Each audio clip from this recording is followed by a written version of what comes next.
গতকালকে অন্তত সারা বাংলাদেশের দৃশ্যপট দেখে মানুষ নিশ্চিন্ত নাই, ভাবতেছে যে আগামী দিনে দেশটা কন্ট্রোল কিভাবে হবে। এই ইউনূস সরকারের অথর্ব আমাদের যে স্বরাষ্ট্র উপদেষ্টা আছেন জাহাঙ্গীর পদত্যাগ করবে কিনা জানি না, পরিস্থিতি আরো 12টা বাজার পরে হয়তো করবে। মানে একটা গভীর সংকট তৈরি হচ্ছে চারদিক থেকে। সরকার অনেকটা দিশাহারা। যেমন আসিফ নজরুল দেখেন, মানে উনি যে আছেন, উনি যে আগে কথা কইতেন, মনে হয় এখন গায়ের চামড়া চমড়াই মোটা হয়েছে, মাসাল্লাহ ভালো হয়েছে। ইলিয়াস ভাই তো বলতেছে উনি নাকি অনেক টাকা পয়সা কামাচ্ছেন। তুমি তো জানি না, এগুলো তারা বড় বড় লোকের কথা। কিন্তু আমি দিনে বাংলাদেশকে শান্ত রাখার জন্য সবচেয়ে বড় ভূমিকা যদি দরকার হয় সেটা হবে সেনাবাহিনীর। এই যে জুলাই আগস্ট অভ্যুত্থান, এই অভ্যুত্থানকে সফল করার পেছনে সবচেয়ে বড় ভূমিকা রাখছে কিন্তু সেনাবাহিনী। Lower officer, upper officer, middle officer, doesn't fact প্যাকেজটার নাম সেনাবাহিনী।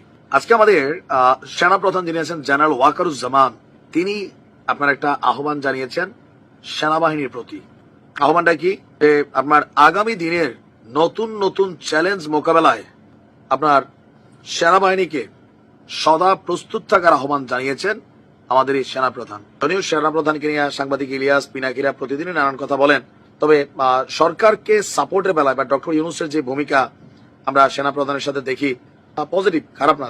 কারণ সেনাবাহিনী মাত্রায় কন্ট্রোল রাখছে, প্যারাল কন্ট্রোল হওয়া জরুরি। এই মুহূর্তে আমাদের যে সেনাবাহিনীর বিভিন্ন সেক্টর আছে, ডিভিশন আছে, প্রত্যেককে বর্তমান সময় আগামী দিনের যে কোনো পরিস্থিতি মোকাবেলায় সর্বোচ্চ প্রস্তুত থাকতে হবে। এখন কোন যুদ্ধ না, এই মুহূর্তে বাংলাদেশের সাথে ভারতের যুদ্ধ জীবনও হবে না। কারণ ভারতের সেনাপ্রধান বলছেন যে সরকারের সাথে ভালো সম্পর্ক না থাকলেও দুই দেশের সামরিক বাহিনীর মধ্যে বিদ্যমান সম্পর্ক চমৎকার। মিয়ানমারের সাথে এই মুহূর্তে যুদ্ধে আমাদের সেনাবাহিনী জড়াবেও না, আমাদের ওই প্রস্তুতিও নাই। হাইরা যাবো, বাস্তবতা হচ্ছে এটা, আমরা অস্বীকার করার সুযোগ নাই। বাট দেশের মধ্যে একটা যে কোনো বড় পরিস্থিতি যে কোনো সময় তৈরি হতে পারে। যুক্তরাজ্য কিন্তু বলছে বারবার যে বাংলাদেশে একটা বড় ঘটনা ঘটবে, হইতে পারে রাজনৈতিক সমাবেশ, কোনো বড় পাবলিক সমাবেশ, যে কোনো জায়গায় একটা বড় ঘটনা ঘটবে।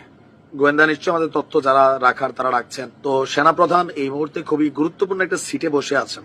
বাংলাদেশ আগামী দিনে যে কোনো সংকটে বললে সেনাবাহিনী হবে এখান থেকে উদ্ধার হওয়ার রাস্তা, হোক ইউনূস সরকারের জন্য, হোক জনগণের জন্য। আমরাও চাই আমাদের সেনাবাহিনী দেশের জন্য, জাতির জন্য, জনগণের জন্য তারা ডেডিকেটেড, আর একটু ডেডিকেটেড হতে হবে। বিশেষ করে যেখানে পলিটিক্যাল ইস্যুগুলো আছে সেই এলাকাগুলোতে আর একটু শক্তিশালী হতে হবে। খারাপ না যা চলছে, ভালো, বাট আরো ভালো হতে হবে। আমাদের সেনাপ্রধানের যে বক্তব্যটা, এটা নানানভাবে ব্যাখ্যা বিশ্লেষণ করা যায়, বাট আমার কাছে মনে হচ্ছে সামনে একটা উদ্ভূত পরিস্থিতি আসতে পারে। সেনাবাহিনীকে সতর্ক থাকার আহ্বান জানাচ্ছেন। এমনিও আছে আইন শৃঙ্খলা বাহিনী খুবই বাজে অবস্থা।